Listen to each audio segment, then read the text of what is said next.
Minsan sa buhay ang hirap tanggapin, ano. Minsan yung mga ibang tao nakikita mo naghihirap yung kapatid, parang tinitignan pa yung kahirapan niya. Tapos kung lumapit, wala. Pero kapag ka ibang tao, kung todo bigay sa tulong sa kanila, papaano naman yun? Ang hirap sa buhay pagka ganun yung natin, turingan natin sa mga magkakapatid.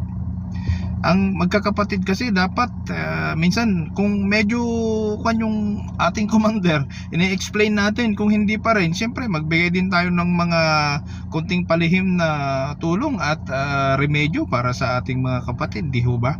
Kasi kapatid yan tulong yan obligasyon natin din ang ating mga kapatid.